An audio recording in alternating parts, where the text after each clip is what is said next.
중남미에서 브라질 다음으로 국토가 넓은 아르헨티나. 탱고의 발상지답게 거리에는 낭만이 넘쳐납니다.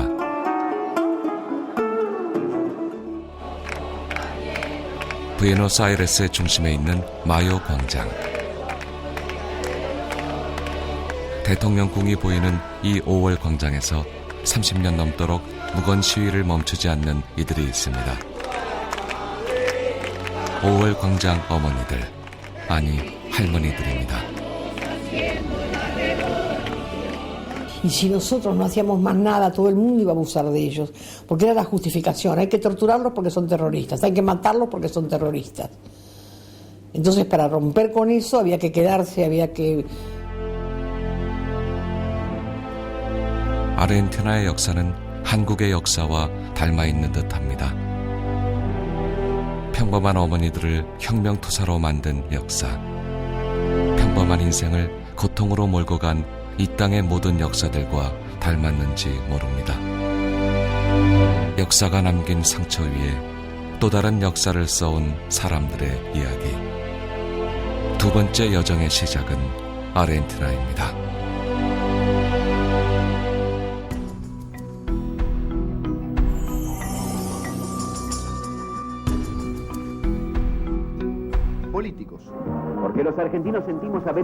아르헨티나 월드컵이 열렸던 1978년.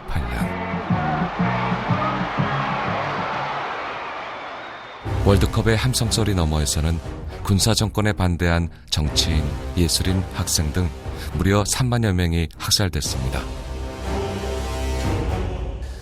En el año 1978, Argentina había sido elegida para que se disputara el torneo mundial de fútbol. Y muy claramente se vio cómo la dictadura utilizó ese torneo para ocultar y dar un... 당시 유소년 축구 선수였던 모레시 장관. 그의 형은 20살 대학생이었습니다. Y mi hermano, de 4 años más grande, era un militante político, con muchísimos sueños de hacer un mundo más justo. Y había sido el 23 de abril de 1976, él es secuestrado. 월드컵을 민심의 돌파구로 삼으려던 비델라 정부의 시도는 빗나갔습니다. 경기장에 모인 사람들은 군사정권에 항의하는 뜻으로 흰 두루마리 화장지를 날렸습니다. Lo que es cierto que siempre las dictaduras, por más que tengan un control de los medios y por más que no se pueda, ¿cómo se llama?, salir a la calle, lo que no tuvieron en cuenta fue el valor de las madres de Plaza de Mayo. 모레시 장관의 어머니를 비롯한 수많은 어머니들이 거리로 나섰습니다. 납치와 고문, 암살의 위협에도 불구하고 자녀를 잃은 어머니들은 이곳 마요 광장에 모여 우리 아들과 딸을 산채로 돌려달라 외쳤습니다. Secuestraron a 3 de las mejores madres y a otras 2 madres y las llevaron a la escuela de mecánica de la Armada, ahí las torturaron, las violaron y las tiraron vivas al río.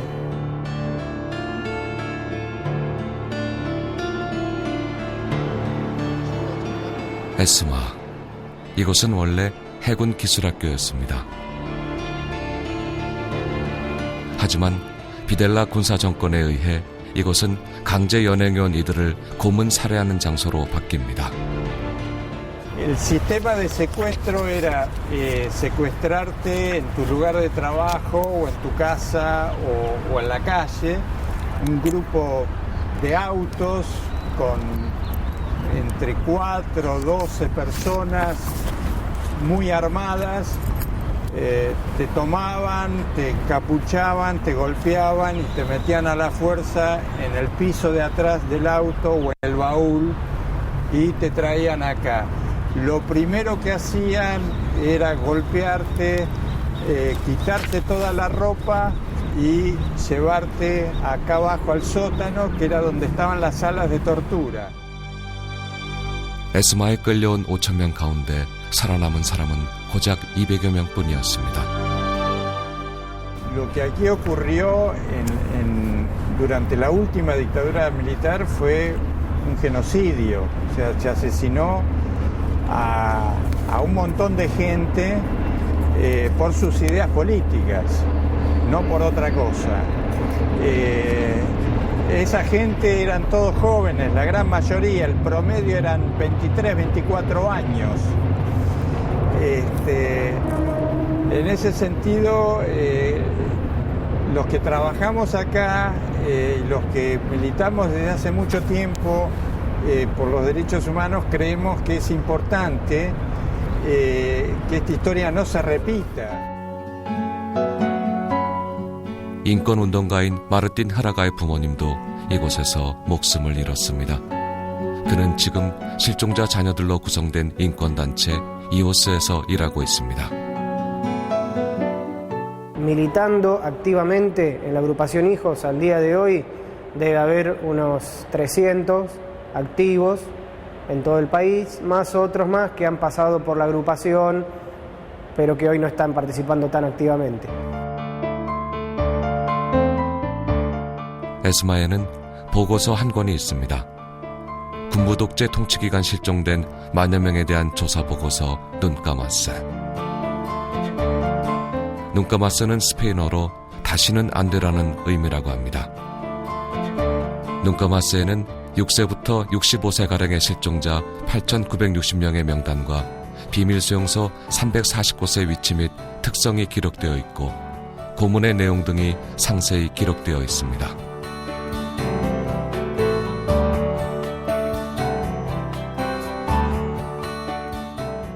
Sería el golpe o la picana eléctrica o el submarino, independientemente de ese tipo de maltratos, o en el caso de las mujeres el plus del abuso.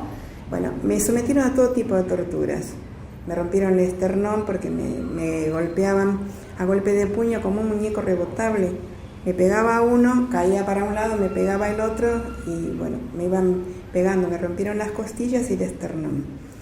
Me dieron picana, me quemaron el cuello, los brazos, las piernas. Tengo cicatrices de quemadura por todos lados y acá el cuello era una quemadura muy, muy grande. Tengo 2 operaciones. Después de 2 operaciones me quedó así. Bueno, a mis papás los secuestran, yo estaba presente. Yo tenía 17 días de vida y los secuestran de la casa de mis abuelos maternos. Era muy común, una de las prácticas de los militares era secuestrar a los bebés y dárselos a familias de otros militares o amigos. 수감된 임산부가 출산한 영아나 납치된 부부의 어린아이들을 강제로 입양시키는 엽기적인 범죄. 좌익사범을 양성하는 불온한 가정 환경으로부터 영유아들을 분리시키겠다는 군사정권의 반인륜적인 만행이었습니다. Sí, yo fui robado. A mí me robaron y me anotaron, me escribieron, me dieron un nombre nuevo, un nombre distinto, me cambiaron la identidad y me hicieron creer que yo era hijo biológico de otra familia. 고문, 암살, 심지어 영유아 탈취까지 아르헨티나 군부가 저지른 희대의 범죄는 1983년 라울 알폰신의 민선 정부가 들어선 뒤 재판에 회부됩니다.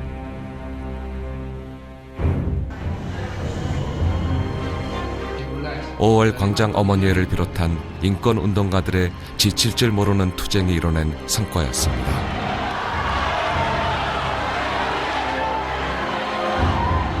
Como hijos, como agrupación Hijos de Desaparecidos, la herramienta que encontramos para denunciar esa impunidad fue el escrache. Era ir, digamos, era la única forma que nosotros teníamos de denunciar, que nos servía para, era hasta catártico, ir a hacer un escrache y decir, bueno, acá vive un asesino, que se entere todo el barrio. sin abuelas yo todavía me faltaría que yo hubiera sido viviendo con la vida que llevaba antes. A mí quien me encuentra no es la justicia argentina, a mí lo que me encuentra es abuela de Plaza de Mayo. 하지만 1989년 군부의 반발을 의식한 메넴 대통령이 사면법을 제정하면서 가해자들의 처벌은 중단되고 말았습니다. 그렇게 유야무야 될 듯하던 아르헨티나의 과거 청산 작업은 2003년 키르치네르 대통령이 취임하면서 새로운 국면을 맞게 됩니다.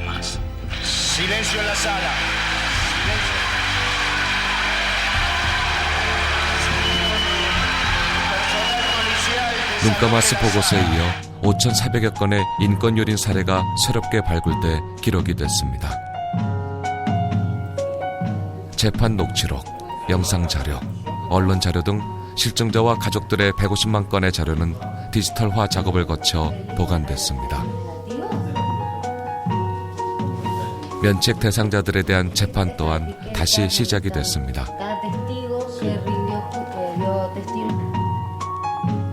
배후에서 반공전쟁을 주도하며 아르헨티나 군부를 지원했던 미 국무성의 콘도르 작전의 증거도 공개가 됐습니다.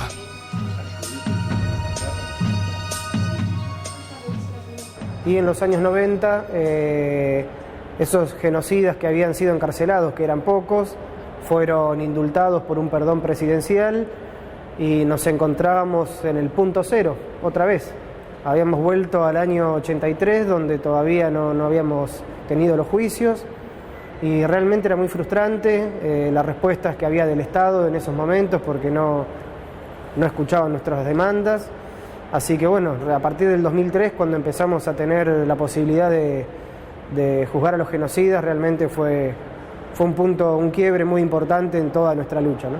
La gente tome conciencia realmente de lo que fue la magnitud del genocidio, y además con esa toma de conciencia mucha gente más se anima a contar lo que sabe. A medida que la gente va contando, existen altas posibilidades de que se vayan encontrando más nietos. Y no vamos a dejar de luchar hasta que estén todos presos y todos juzgados. Que estén juzgados también los cómplices civiles.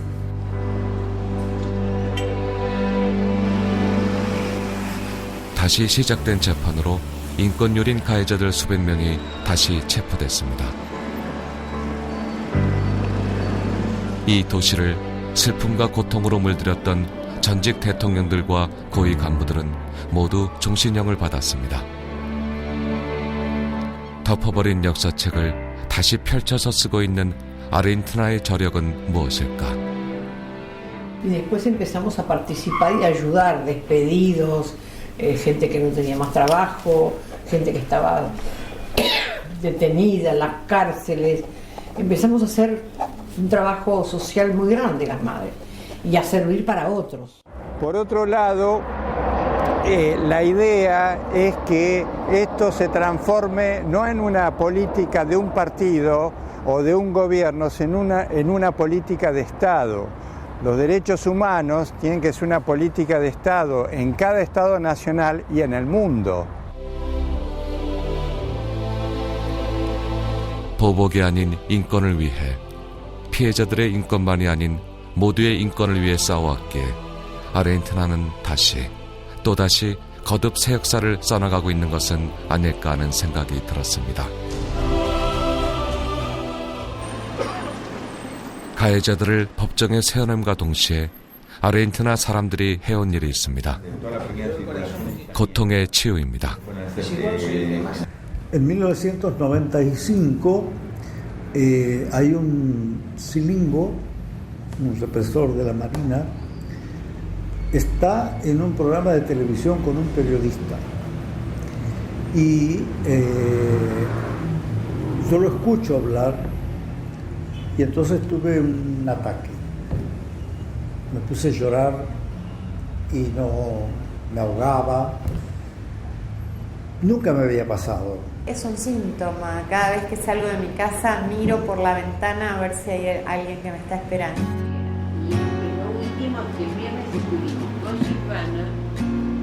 오월 광장 어머니들을 상담하는 일부터 시작해 실종자 가족, 고문 피해자, 망명자들의 회복을 돕고 있는 에아팁.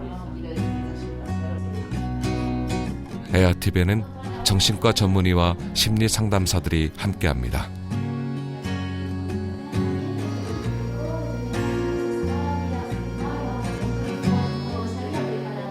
Bueno, a partir de 1990 formamos este equipo, que es el equipo argentino de trabajo e investigación psicosocial, donde ampliamos las categorías de represalias que veíamos y empezamos a atender a expresos políticos, a ex detenidos desaparecidos. A partir del año 95 aparecieron la organización de hijos de detenidos desaparecidos, a gente del exilio, y también empezamos a atender situaciones de conflictos sociales. Muy importante para ellos que haya justicia, que se castigue a los genocidas, pero al mismo tiempo se le remueve todas las vivencias traumáticas. Entonces, nosotros trabajamos muy en común con la Asociación de Exdetenidos Desaparecidos y hacemos entonces acompañamiento psicológico junto con ellos a los testigos que... Y en los últimos años hice muchas pericias psiquiátricas a los represores, a los acusados de delitos de lesa humanidad, cuando a nivel judicial se requiere hacer pericias psiquiátricas, porque en general muchos de ellos alegan cuestiones de psiquiátricas, sobre todo de deterioro cognitivo.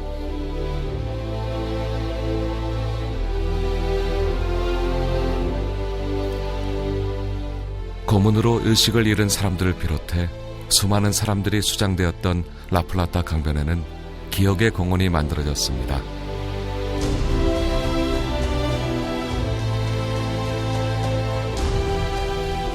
기억의 공원을 걸으면서 생각합니다.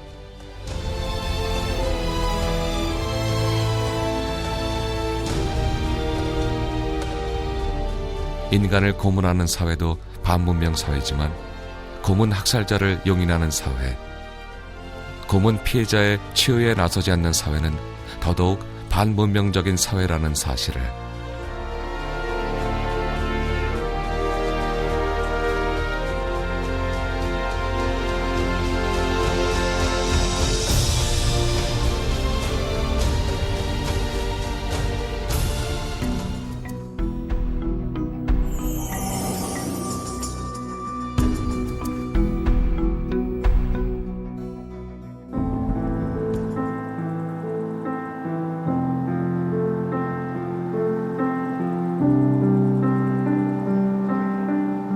다양한 인종과 문화가 공존하는 나라 미국.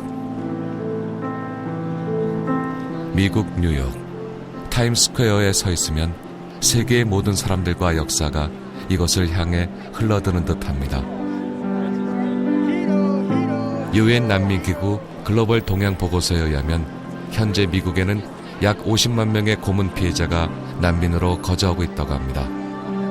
그 가운데 약 10만 명이 넘는 고문 피해자가 이곳 뉴욕에 거주하고 있습니다.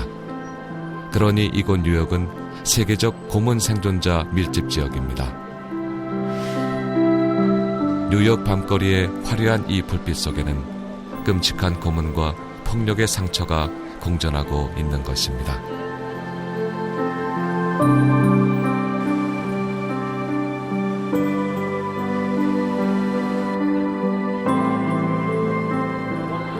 그렇다면 뉴욕은 고문 생존자들을 위해 어떤 노력들을 하고 있을까?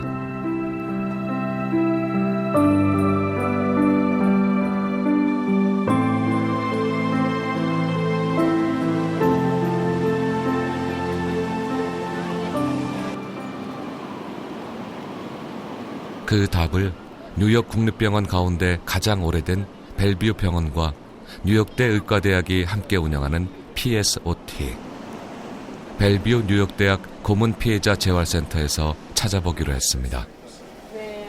닥터 호스는 심리학자입니다.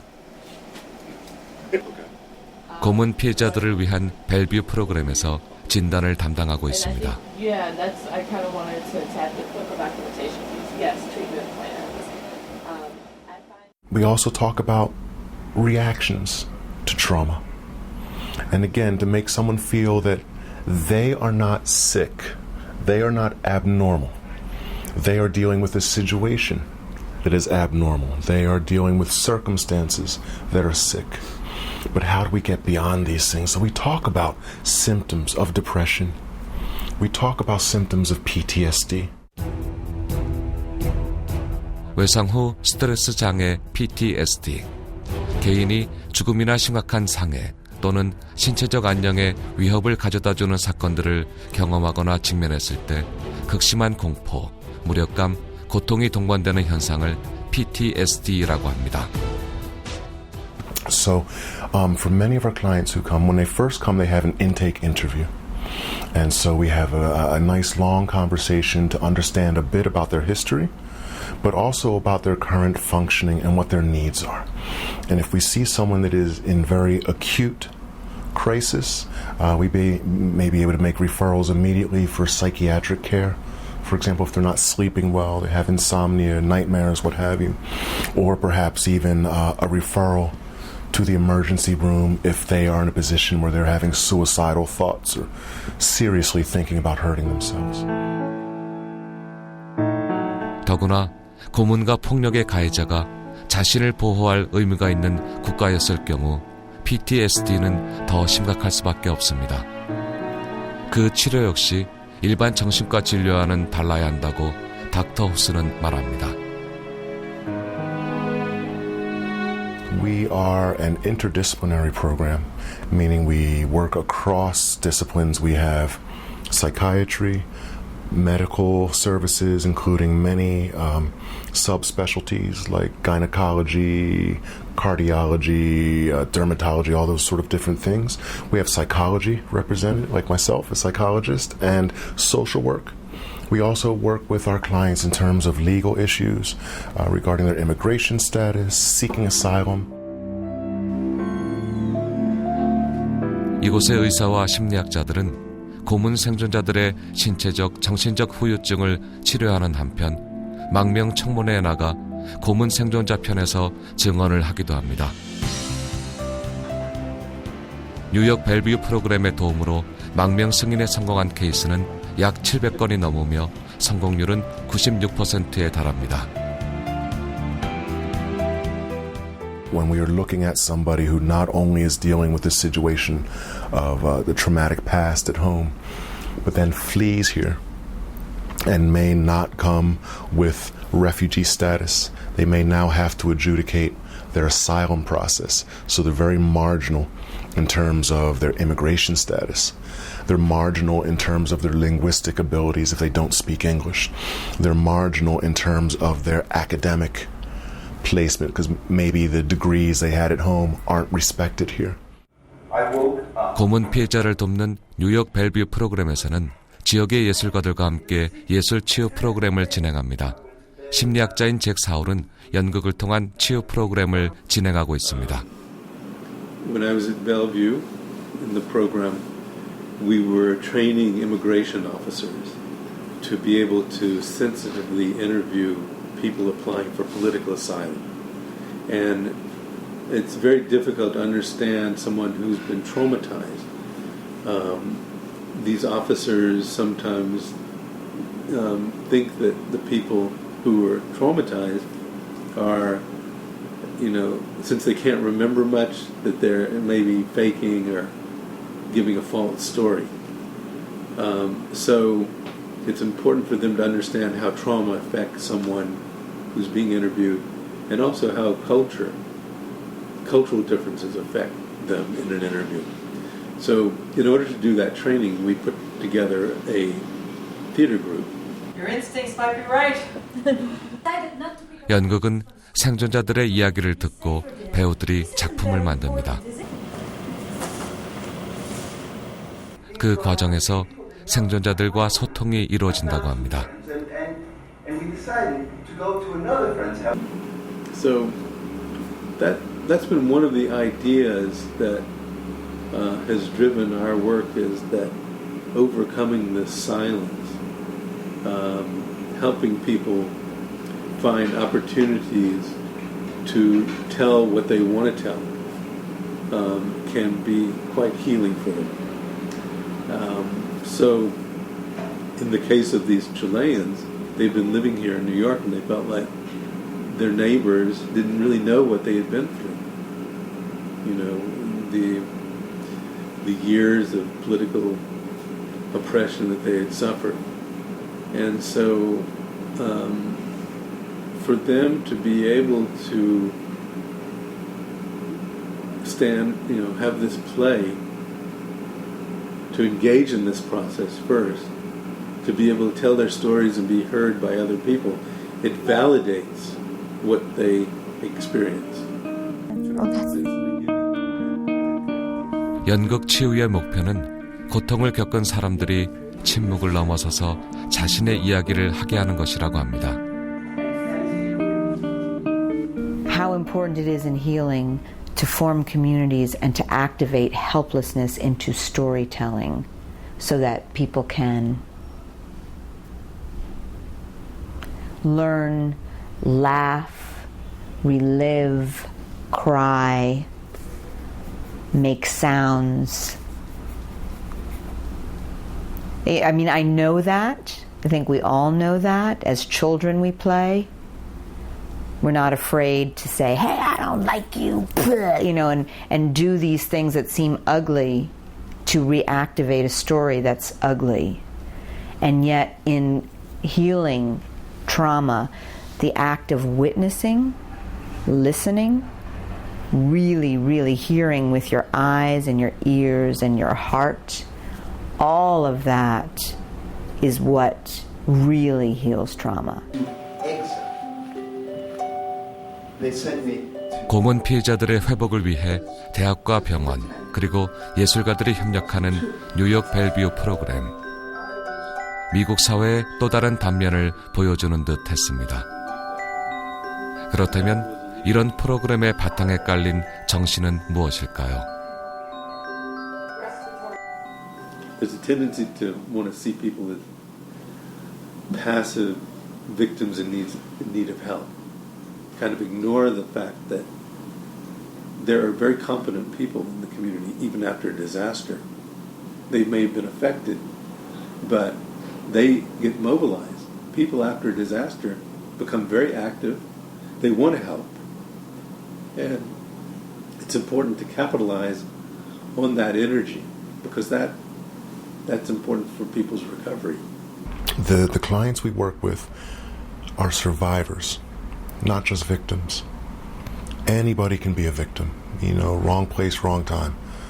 But to be a survivor means that you have some sort of spiritual, some sort of inner force that allows you to keep pushing on.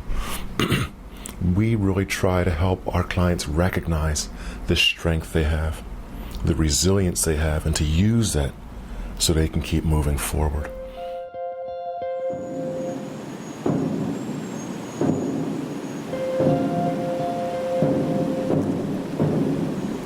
맨하튼 링컨 센터 앞에서 자원봉사자들의 공연이 펼쳐집니다.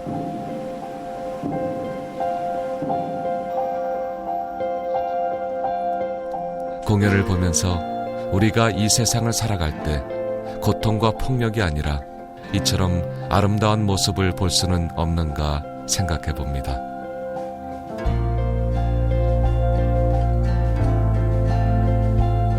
하지만 고통을 원하는 사람이 없듯 고통을 피할 수 있는 사람도 없습니다.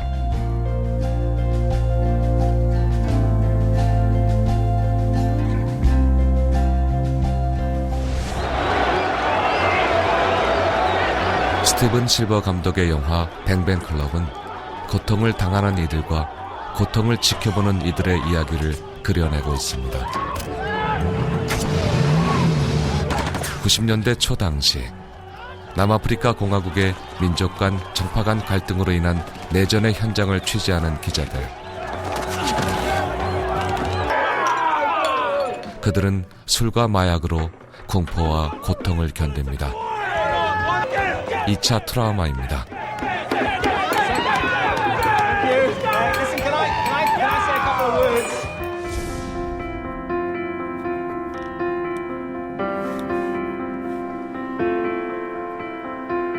뉴욕 콜롬비아 대학에는 다트 센터가 있습니다.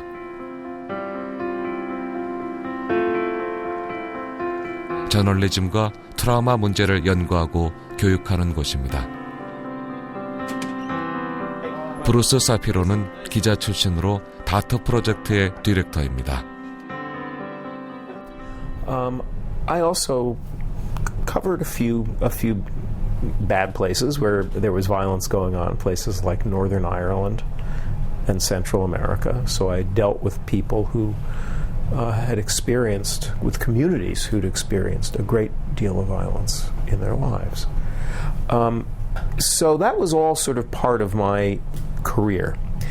But then in 1994, so now 19 years ago, in the summer of 1994, I was, after work, sitting with some friends in a cafe, not on the job at all, sitting in a small cafe near my home, when a man sitting a few tables away, a guy I'd never met,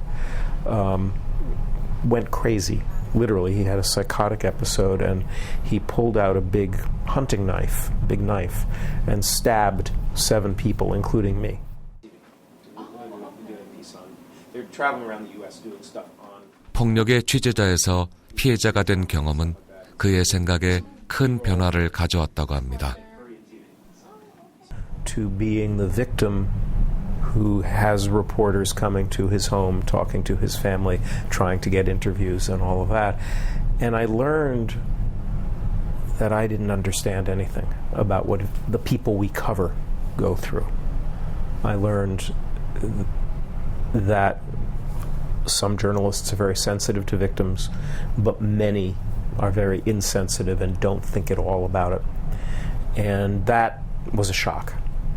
And that is really what pushed me into doing the work that I do now with the Dart Center. Terrorists bought people up, put them up against. 그래서 다트 센터의 메인 프로젝트는 교육입니다.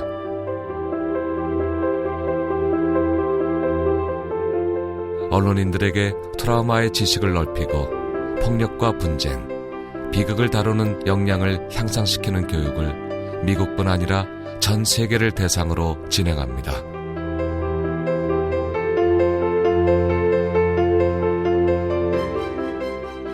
We really just educate. Now, we train hundreds of journalists a year. We do general seminars on trauma for journalists. We do topic-specific programs, so maybe covering suicide or covering war veterans. We'll organize them that way. We go into news organizations and help them set up training for editors and producers.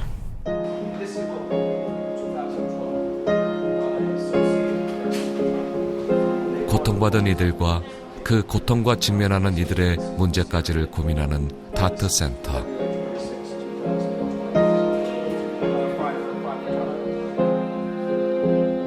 그들이 생각하는 최고의 치유법은 무엇일까요? All of the scientific literature, and I read the scientific literature on trauma very deeply. All of the evidence says that the best predictor of resilience is social connection and taking away stigma and connecting to others, and the best predictor of trauma, trouble, of PTSD or whatever, is isolation. So the most important thing we try to do is just get a conversation going in journalism.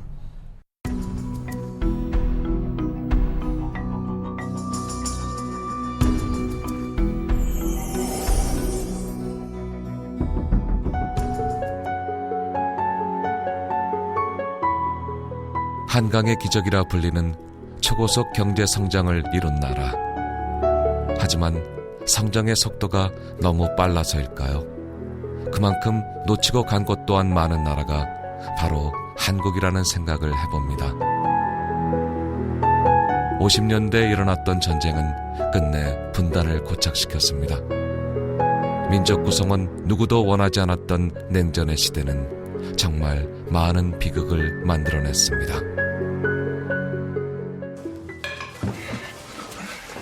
가는 거.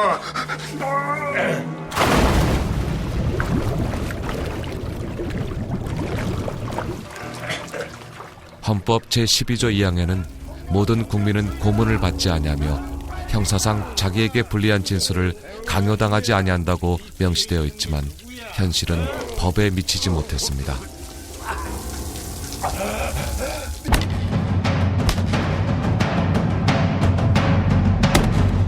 무엇보다 큰 상처는 이런 일들을 겪는 동안 국민들이 반으로 갈라져 버렸다는 사실입니다.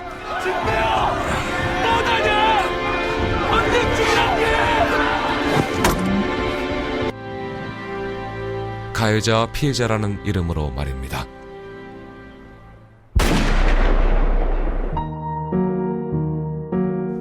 오로지 경제적 성장에만 주목하면서 버려둔 아물지 않은 시대의 상처들. 그 상처들은 정말 그대로 두어도 괜찮은 것일까요?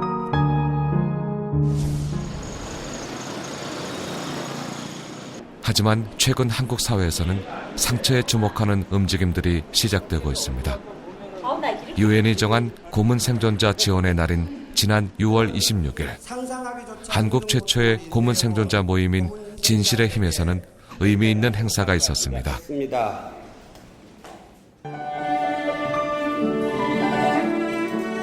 우리는 진실의 힘을 통해서 여전히 진실이 밝혀지지 않고 또 고문과 감옥살이의 후유증에서 벗어나지 못하고 있는 동지들에게 그리고 지금도 계속되고 있는 국가의 폭력으로 고통받는 분들에게 작은아마 위로와 격려의 손길을 내밀고자 하는 것입니다.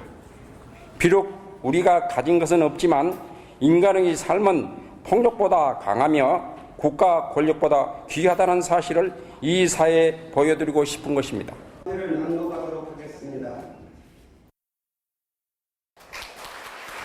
세계 최초로 고문 생존자들이 만든 인권상인 진실의 힘 인권상 시상식.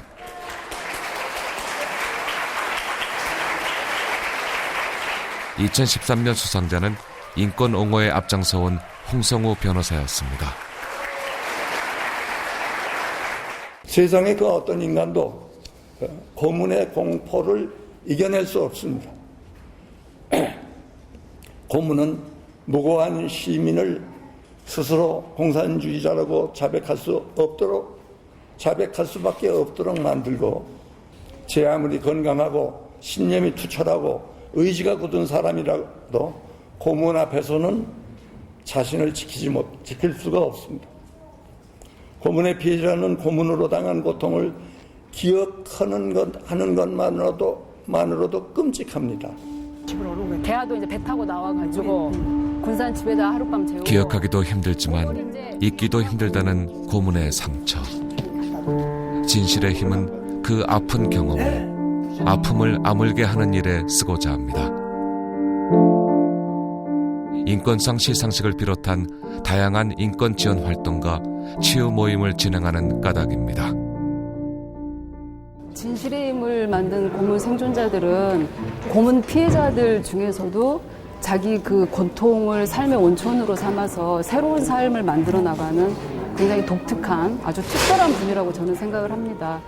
그 사람이 사실은 그런 고문의 기억이라는 게 어떻게 몸에서 내지는 마음에서 지울 수 없는 흔적을 남긴다고 하거든요. 그게 고문의 특징인데 이분들은 그거를 이렇게 한 발자국 좀 떨어져 보면서 그런 거를 그냥 내 개인의 고통으로 끝내지 않고 사회적 고통으로 전환시키면서 이걸 사람들에게 더 고통 속에 있는 사람들에게 용기를 주고 또 더 일어설 수 있도록 하는 희망을 주고 있다는 점에서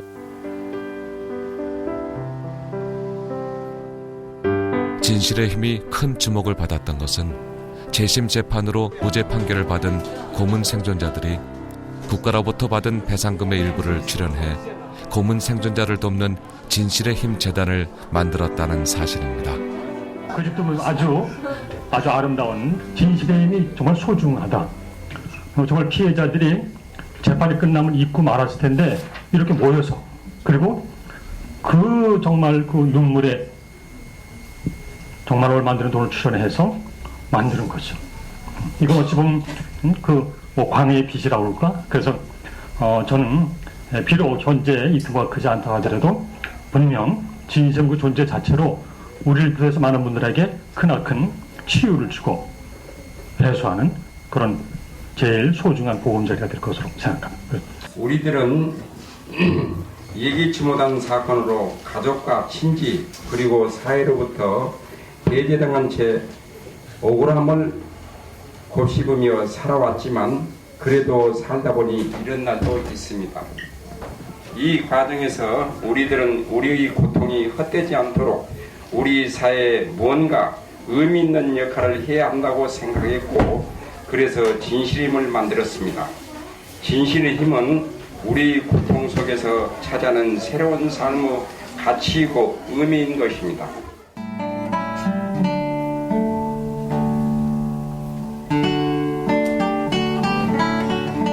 국가가 개인에게 가한 상처에 관한 문제는 정치적 문제가 아닌 윤리적 문제, 이념적 문제가 아닌 보편의 문제라는 사실을 진실의 힘 사람들을 보며 생각하게 됩니다.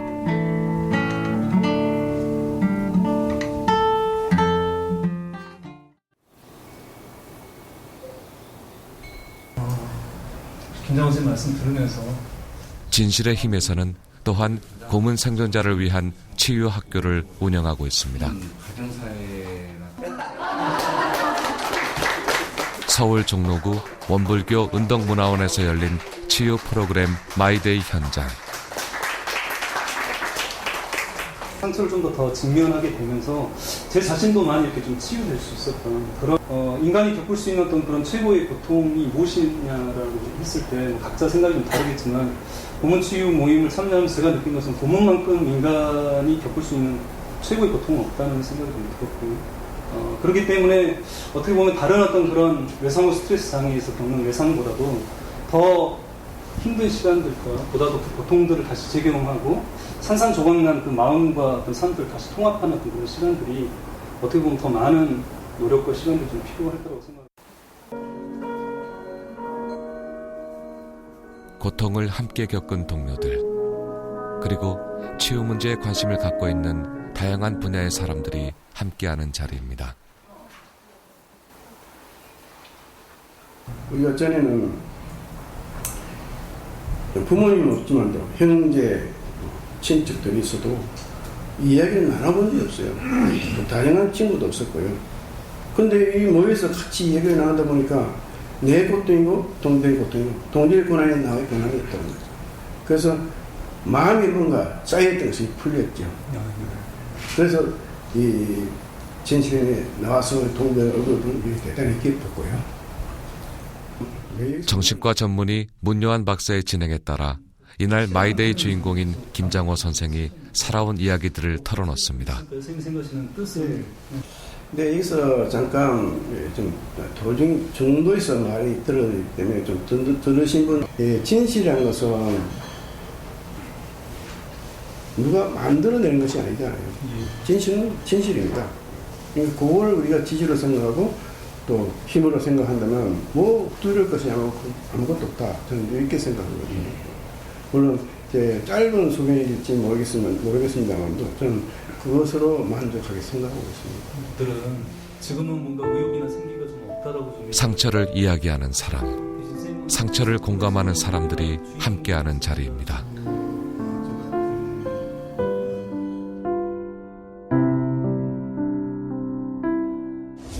뭐였느냐면 일전에 근대 사회에 대한 역사를 폭력 가해자 입장에서 가르칠 수 있는가 하면은 폭력 피해자 입장에서도 가르칠 수 있습니다. 가해자 입장에서 보느냐 피해자 입장에서 보느냐 자기 자신한테 물어보는 게 중요한 거 아닌가 싶은 겁니다.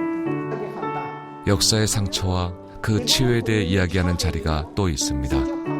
지난 2012년에 문을 연 광주 트라우마 센터가 마련한 치유의 인문학 강좌. 누구보다 진지하게 강의를 경청하는 사람은 광주 트라우마 센터 강용주 센터장입니다. 근데 대체로는 각촌의 하나님들이 일베에서는 말합니다. 5.18 혹돌이들이 치유를 주제로 대중 강좌를 여는 한편 치유라는 문제에 대한 전문적인 접근을 위해 그는 다양한 활동을 하고 있습니다.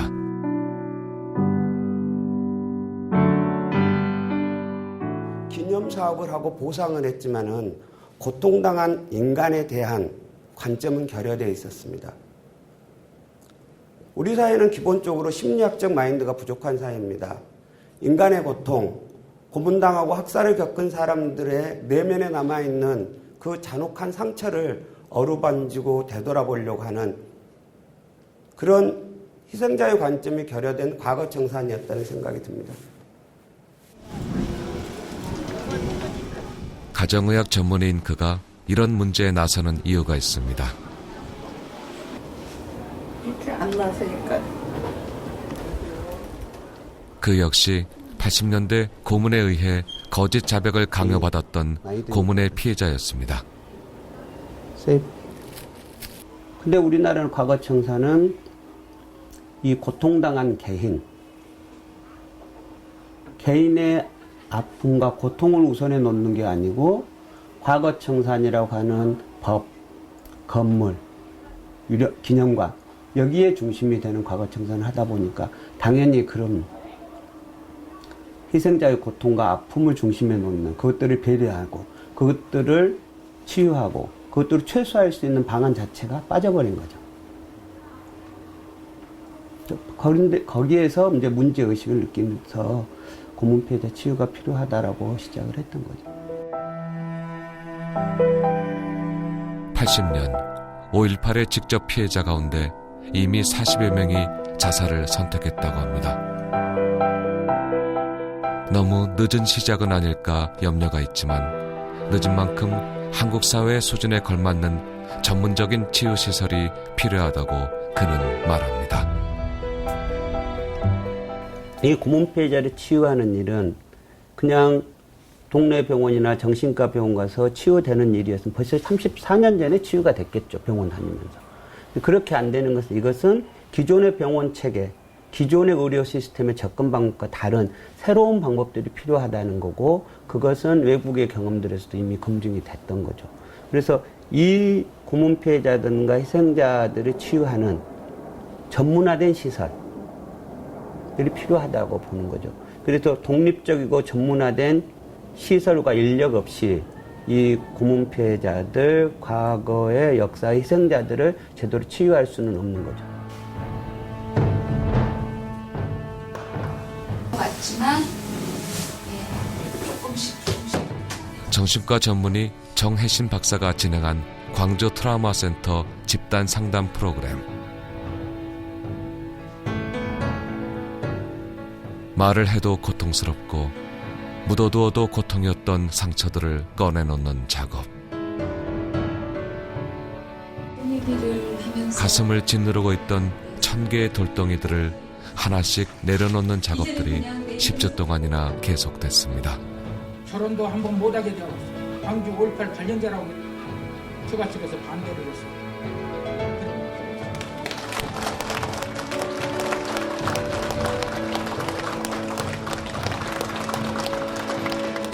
지금까지 여러 경로로 이용당했다 뭐 이런 느낌들이 너무 깊어지신 상태라서 치료의 초기 저항이 아주 거셌어요. 독일의 바이즈제크 대통령이 이야기하듯이 과거를 기억하지 않으면 맹목에 빠지는 거잖아요. 그럼 미래란 있을 수 없는 거죠. 저는 그 미래로 하기 위한 과거의 치유의 가장 핵심적인 사업들이 고문이나 학살에 당한 당사자들, 그 가족들이 치유하는 일이다. 그걸 사람의 중심을 놓는 일, 그리고 고통당한 인간을 가장 중심에 놓는 과거 청산이라고 생각을 하는 거죠.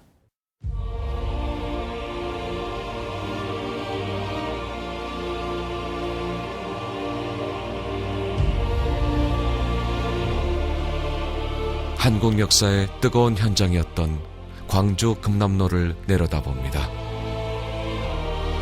역사의 희망을 꿈꾸었던 거리. 하지만 상처와 아픔이었던 이 거리에서 상처를 넘어 미래로 가는 길을 생각해 봅니다. Solo le pido a Dios que el engaño no me sea indiferente, 아르헨티나 민중 가수 레온 히에코의 노랫말처럼 Que esos cuantos no lo olviden fácilmente. Solo le pido a Dios que el futuro no le sea indiferente.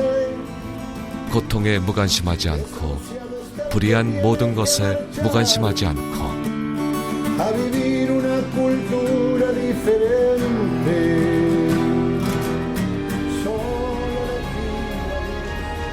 미래에 무관심하지 않을 수 있는 그 길은 무엇일까요?